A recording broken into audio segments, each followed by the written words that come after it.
Tonight, in particular, remember those who died in the Easter Rising and the execution of the 16 men that followed the rising.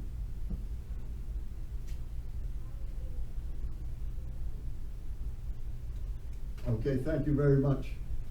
This is a brief announcement of some upcoming events that the 1916 committee is involved with and sponsoring. The first thing is that this Friday night, April 5th, at the Cayley Club, there will be a lecture on immigration, then and now. I will read the publicity to give you an idea of what you'd expect. We certainly hope that many people here will come out Friday night for this lecture. The title of the presentation is Immigration, Then and Now. Pat Brady and Jim McGetrick will take a contrasting look at the migration of people driven out of their native lands over the centuries. Pat will address the issues involved in Irish immigration during the famine and post-famine years, with special attention being paid to the more than 3,000 people evicted from their homes in Strokestown in 1848. Jim will look at the migration of people from Central America, Guatemala in particular, during the more recent past. We will examine such factors as incentives for migration, political and economic causes, the nature of the journey to the new country, as well as the reception at the destination. By comparing and contrasting these two major examples of migration, it is hoped that the lessons learned by the Irish generations ago can be applied to today's situation where so many migrants are fleeing Central America for a multitude of reasons, many of which parallel the Irish immigrant experience. So it should be a very interesting, maybe controversial program, and we hope you can all come out to it. The next meeting of the 1916 committee will be right here at Patrick's Pub on April 11th. It's a Thursday night. We have the meeting here at 7 o'clock it starts, and after the meeting there is a session out in the pub, and it's always a good night, and we open to any ideas that people have for things that we might want to get involved with going forward. We have a lecture scheduled for May 3rd. Professor Timothy Hoyt from the Newport Naval War College, who is a counterterrorism expert, is going to speak on the American participation in the rising and revolution of 1916 to 1922. He's very knowledgeable, and he's also a very good talker, and there's a lot to be learned from what Americans did back in those days and what we can continue to do to help the reunification effort. This is somewhat a little bit different, but our home base, the 1916 committee, is the Cayley Club. And we have a special thing that we're putting together with the people who run the Cayley Club, and it's called Remembering the 2004 World Champion, 20 years later, Boston Baseball Red Sox. There will be videos, stories, lots of memories. The club is putting on Fenway Franks and sausage and peppers. This is April 20th at the Cayley Club, 50 America Street in Cranston. There is no cover, but there will be a request for donations that will be given to the Jimmy Fund. The pub and kitchen will open at 4:20 in honor of the date.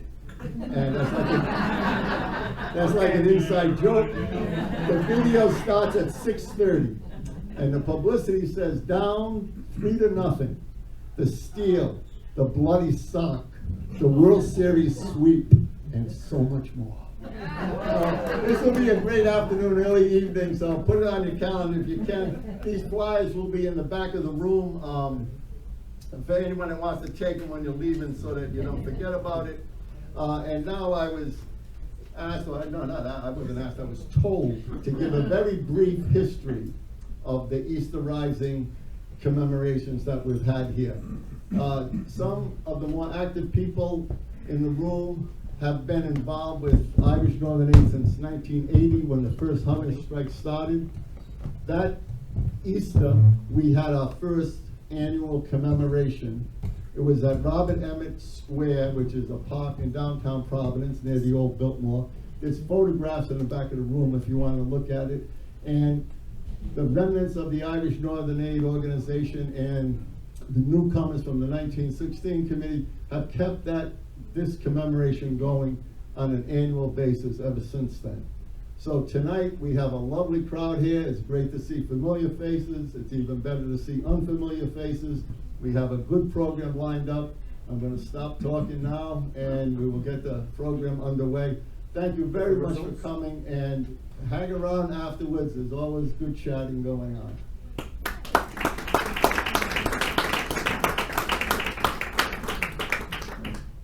With the results of the printer's improvised efforts, James Connolly stood by Podrick H. Pierce outside the General Post Office in Sackville Street in Dublin, now called O'Connell Street. It was Easter Monday, the 23rd of April, 1916. Pierce began to speak. Public Naharan. The Provisional Government of the Irish Republic to the people of Ireland. Irish men and Irish women, in the name of God and of the dead generations from which she receives her old tradition of nationhood, Ireland through us summons her children to her flag and strikes for her freedom. Having organised and trained her manhood through her secret revolutionary organisation, the Irish Republican Brotherhood, and through her open military organisations, the Irish Volunteers and the Irish Citizen Army, having patiently perfected her discipline, having resolutely waited for the right moment to reveal itself, she now seizes that moment and, supported by her exiled children in America and by gallant allies in Europe, but relying in the first on her own strength, she strikes in full confidence of victory.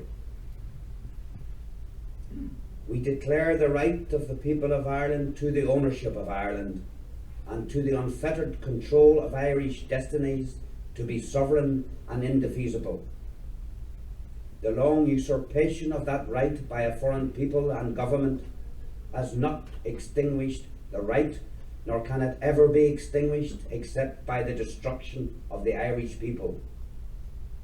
In every generation, the Irish people have asserted their right to national freedom and sovereignty. 6 times during the past 300 years, they have asserted it in arms. Standing on that fundamental right, and again asserting it in arms in the face of the world, we hereby proclaim the Irish Republic as a sovereign independent state, and we pledge our lives and the lives of our comrades in arms to the cause of its freedom, of its welfare, and of its exaltation among the nations. The Irish Republic is entitled to, and hereby claims, the allegiance of every Irish man and Irish woman. The Republic guarantees religious and civil liberty, equal rights and equal opportunities to all its citizens, and declares its resolve to pursue the happiness and prosperity of the whole nation and of all its parts, cherishing all the children of the nation equally and oblivious of the differences carefully fostered by an alien government, which have divided a minority from the majority in the past. Until our arms have brought the opportune moment for the establishment of a permanent national government, representative of the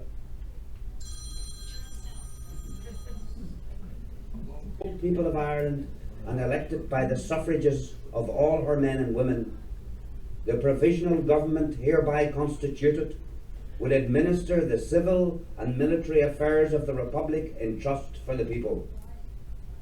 We place the cause of the Irish Republic under the protection of the Most High God, whose blessing we invoke upon our arms, and we pray that no one who serves that cause will dishonour it by cowardice, inhumanity, or rapine.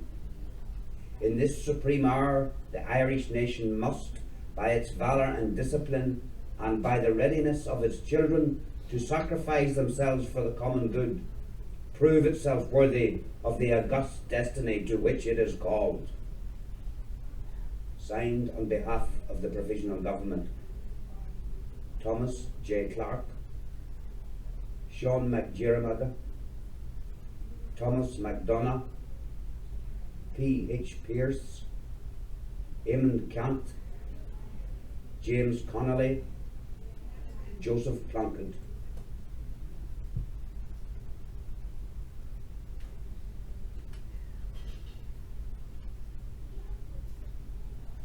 I think that I shall never see a poem as lovely as a tree.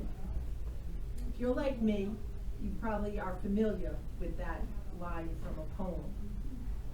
However, what I did not realize was that it was written by the somewhat famous American poet and writer, Joyce Kilmer. I also did not realize that Joyce Kilmer was a man. Over the course of his short lifetime, Kilmer developed an affinity for all things Irish, especially Irish nationalism. In 1917, he enlisted in the Fighting 69th, a regiment made up of mostly Irish American recruits. Kilmer was killed by a sniper's bullet while fighting in France on July 30th, 1918, when he was just 31 years old and the father of 5 children. Prior to joining the war, Kilmer was a leading advocate in America for Irish independence. As part of his work to educate the public on the situation in Ireland, he conducted an interview of a young woman who had participated in the Easter Rising. The interview was published in the New York Times Magazine on August 20th, 1916, just months following the events in Dublin.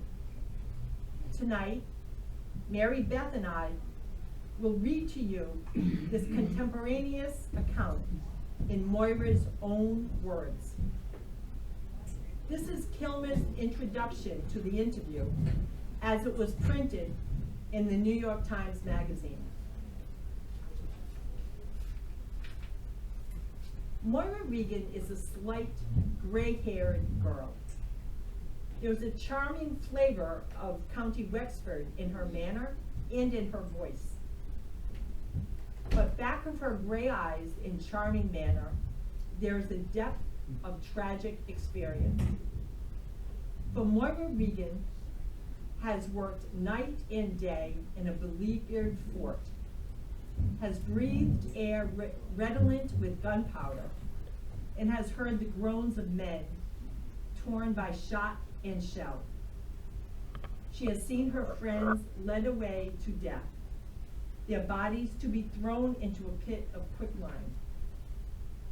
Moira Regan took part in the uprising in Dublin last Easter week and did active service in the post office, which was the headquarters of the forces of the Irish Republic. She is now living in New York. She tells of her experiences quietly, without gesture and without emotion. But her voice is vibrant with restrained passion when she tells of the deaths of Padraig Pearse, Joseph Plunkett, Thomas MacDonagh, and James Connolly.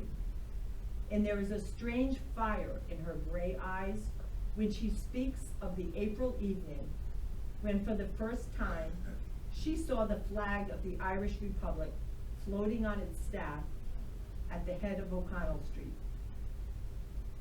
Here is Moira Regan's story. It is more than the narrative of an eyewitness.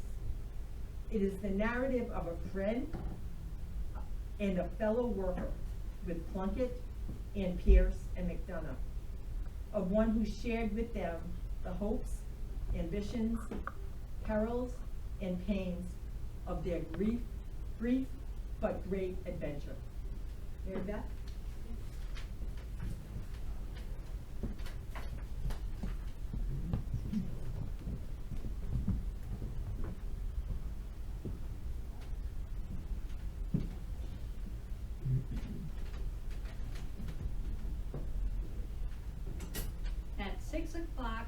on the evening of Easter Monday, I went down O'Connell Street to the post office.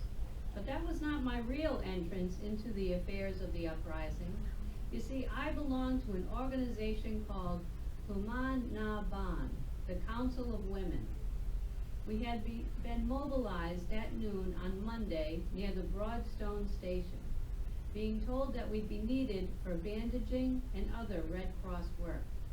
But late in the afternoon, we got word from the commandant that we might disperse since there would not be any street fighting that day, and so our services would not be needed.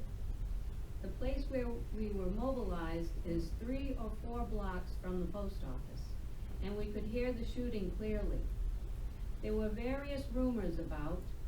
We were told that the castle had been taken, and Students' Green and other points of vantage. And at last I said we were told that there would be no street fighting, and that we were to go away from the Broadstone Station and do what good we could. When I got to the post office that evening, I found that the windows were barricaded with bags of sand, and at each of them were 2 men with rifles. The front office had been made the headquarters of the staff, and there I saw James Conley, who was in charge of the Dublin Division, Padraig Pearse, Willie Pearse, O'Reilly, Plunkett, Sean McDermott, Tom Clark, and others sitting at tables, writing out orders, and receiving messengers. On my way to the post office, I met a friend of mine who was carrying a message. He asked me had I been inside, and when I told him I had not, he got James Connolly to let me in. I didn't stay at the post office then, but made arrangements to return later. From the post office, I went to Stephen's Green. The Republican Army held the square. The men were busy making barricades and commandering motor cars. They got a good many cars from British officers coming in from the Ferry House races. The Republican Army had taken possession of a great many of the public houses. This fact was made much by the English, who spread the report that the rebels had taken possession of all the drinking places in Dublin and were lying about on the streets dead drunk. As a matter of fact, the rebels did no drinking at all. They took possession of the public houses because in Dublin these usually are large buildings in commanding positions at the corners of the streets. Therefore, the public houses were places of strategic importance, especially desirable as forts. That night, there was not much sleeping done at our house, or any other house in Dublin, I suppose. All night long, we could hear the rifles crackling, scattered shots for the most part, and now and then a regular fusillade. Tuesday afternoon, my brother took up his position in the post office, and my sister and I went there, too. We were set at work in the kitchen. There we found about 10 English soldiers at work. That is, they wore the English uniform, but they were Irishmen. They did not seem at all sorry that they had been captured, and peeled potatoes and washed dishes uncomplainingly. The officers were imprisoned in another room. The rebels had captured many important buildings. They had possession of several big houses on O'Connell Street near the post office. They had taken the Imperial Hotel, which belongs to Murphy, Dublin's capitalist, and had turned it into a hospital. We found the kitchen well supplied with food. We made big sandwiches of beef and cheese and portioned out milk and beef tea. There were enough provisions to last for 3 weeks. About 15 girls were at work in the kitchen. Some of them were members in the Kuman Na Ban, and others were relatives or friends of Republican Army which James Connolly commanded. Some of the girls were not more than 16 years old. By Thursday, the rebels were already hopelessly outnumbered. The Sherwood Foresters had begun to arrive Tuesday night, and on Wednesday and Thursday other regiments came to reinforce them. Now a division of the British Army consists of 25,000 men, so you can see that the British were taking the rising seriously enough. The British soldiers brought with them all their equipment as if they were prepared for a long war. They had field guns and field kitchens and everything else. Most of them came in by Boland's Mills, where D. Valera was in command. They suffered several reverses, and many of them were shot down. The chief aim of the British was, first of all, to cut off the post office. Thursday evening, Friday, and Saturday, I heard many wild rumors. One insistent report that the post office was burnt down. As a matter of fact, the post office was set on fire Friday morning by means of an incendiary bomb that landed on the top of the door. All of the other houses held by the rebels had been burnt to the ground, and the people who had been in them had gone to the post office, where there were now at least 400 men. The post office burned all day Friday and late into the afternoon. It was decided that it must be abandoned. First, Father Flanagan, who had been there all the time, and the girls and a British officer, a surgeon lieutenant, who had been doing Red Cross work, were sent to Jervis Street Hospital through an underground passage. Then all the able-bodied men and James Connolly, who had broken his shin, tried to force their way out of the post office to get to Four Courts, where the rebels were still holding out. On the third try, the remaining rebels succeeded in reaching a house on Moore Street. There they stayed all night. They had only a little food, and their ammunition was almost exhausted. So on Saturday, they saw that further resistance was useless and that they ought to surrender in order to prevent further slaughter. There were 3 girls with the men. They had chosen to attend Commandant Conley when the other girls were sent away. One was now sent out with a white flag to parley with the British officers. At first she received nothing but insults, but eventually she was taken to Tom Clark's shop, where Brigadier General was stationed. Tom Clark was a great rebel leader, one of the headquarters staff, so it was one of the ironies of fate that the general conducted his negotiations for the surrender of the rebels in his shop. Well, the Brigadier General told this girl to bring Padraig Pierce to him. Pierce came to him in Clark's shop and surrendered. Pierce made the remark that he did not suppose it would be necessary for all his men to come and surrender. But how, said the general, can I be sure that all your men will lay down their arms? I will send an order to them, said Pierce, and he called to him Miss Farrell, the girl who had been sent to the general, and asked her would she take his message to his men. She said she would, and she took a note that he gave her to the rebel soldiers that were left alive, and they laid down their arms. Finbar?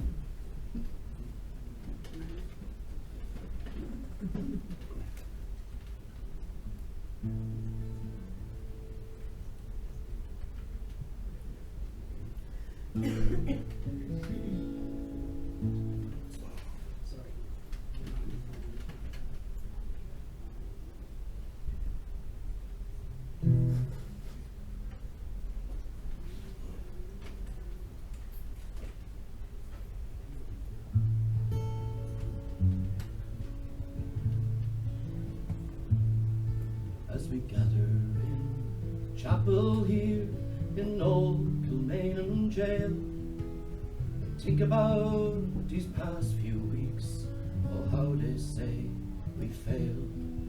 From our school days they have told us we must yearn for liberty, yet all I want in in this damn place is to have you here with me. Oh, Grace, just hold me in your arms and let this moment linger. They'll take me out at dawn, I will die. With all my love I place this wedding ring upon your finger. There won't be time to share our love, for we must say goodbye. Now I know it's hard for you, my love, to ever understand the love I have for this dear man, the love for this dear land. But when Party called me to his side down in the GPO, I had to leave my own sick bed, to him I had to go. Oh, Grace, just hold me in your arms and let this moment linger. They'll take me out at dawn, I will die. With all my love I place this wedding ring upon your finger. There won't be time to share our love, for we must say goodbye. Now as the dawn is breaking, my heart is breaking too. On this May morning as I walk out, my thoughts will be of you. And I'll write some words upon the wall, so everyone will know I love so much that I could see his blood upon the wall. Oh, Grace, just hold me in your arms and let this moment linger. They'll take me out at dawn, I will die. With all my love I place this wedding ring upon your finger. There won't be time to share our love, for we must say goodbye. Oh, Grace, just hold me in your arms and let this moment linger. They'll take me out at dawn, I will die. With all my love I place this wedding ring upon your finger. There won't be time to share our love, for we must say goodbye. No, there won't be time to share our love, for we must say goodbye.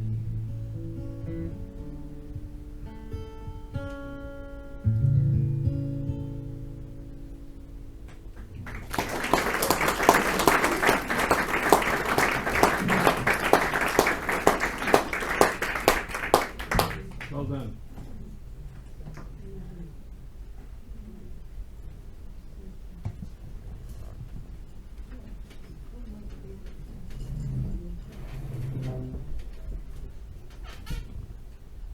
Moira continued.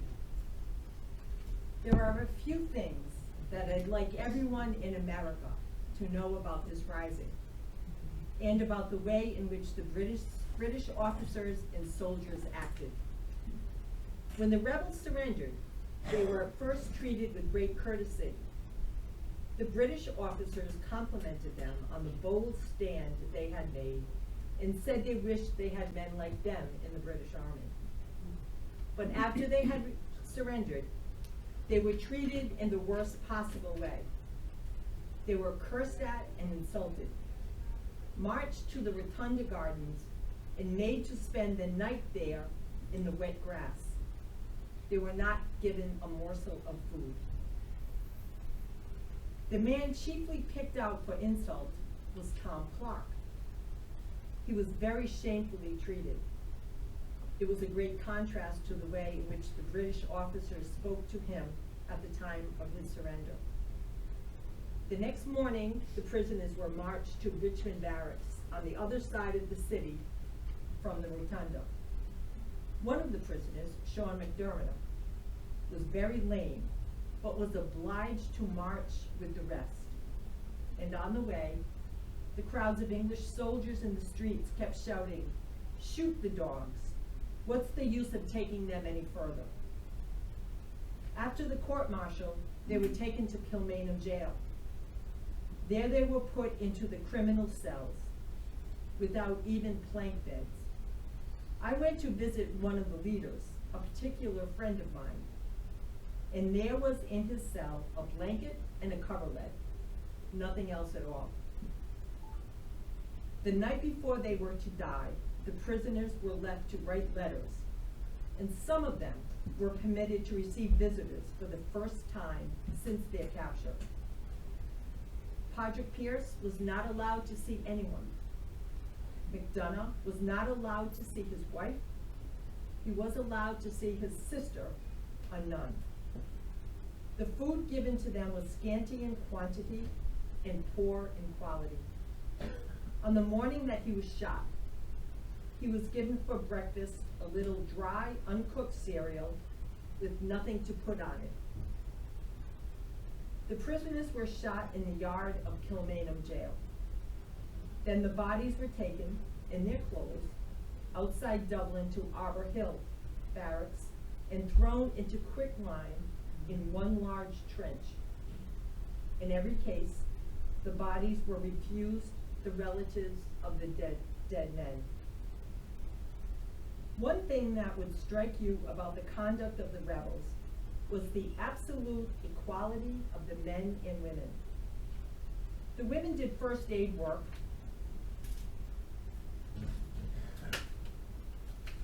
The women did first aid work, cooking, and some of them used their rifles to good advantage. They just did the work that was before them, and they were of the greatest moral aid. About 80 women were taken prisoner and thrown into cells in Kilmainham jail. There were no jail matrons. There was no one in charge of them but soldiers who took every opportunity to insult them. They were not allowed to leave their cells for any purpose for 2 days. They were treated just as the men prisoners were treated. The women slept over the yard while the men were shot. They would be awakened in the morning by the sound of the quick march, the brusque command, and the sound of rifles. One woman imprisoned in Kilmainham jail was the Countess Plunkett. Maureen Regan was asked what advantages had come to Ireland as a result of the insurrection. She said, "The greatest result of the rising, the thing that will justify it, even if it were the only good result, is the complete and amazing revival of Irish nationality. We have been asleep. We had been ready to acquiesce in things as they were, to take jobs under the castle government, and to acquiesce in the unnatural state of affairs. But now we have been awakened to the knowledge that there is a great difference between Ireland and England, that we really are a separate nation. Even the people who were not in sympathy with the rebels feel this now. We have been living in a country that had no national life, and suddenly we were shown that we had a national life, that we were a nation, a persecuted and crushed nation, but nevertheless a nation. You cannot understand the joy of this feeling unless you have lived in a nation whose spirit had been crushed and then suddenly revived. I felt that evening when I saw the Irish flag floating over the post office in O'Connell Street, that this was a thing worth living and dying for. I was absolutely intoxicated and carried away with joy and pride in knowing that I had a nation. This feeling has spread all over Ireland. It has remained, and it is growing stronger. We were a province, and now we are a nation. We were British subjects, and now we are Irish.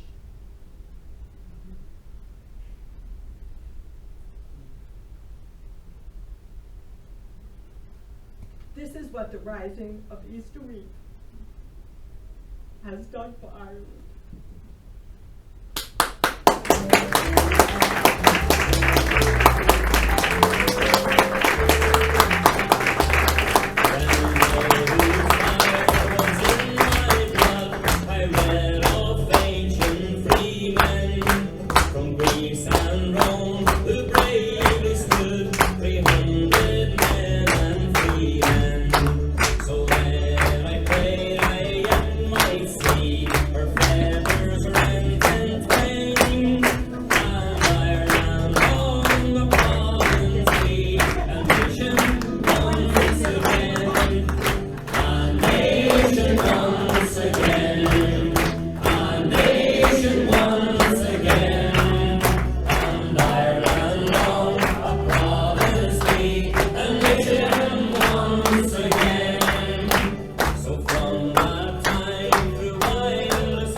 James Connolly stood. Good night, everyone. Help yourself to some snacks at the back, and don't forget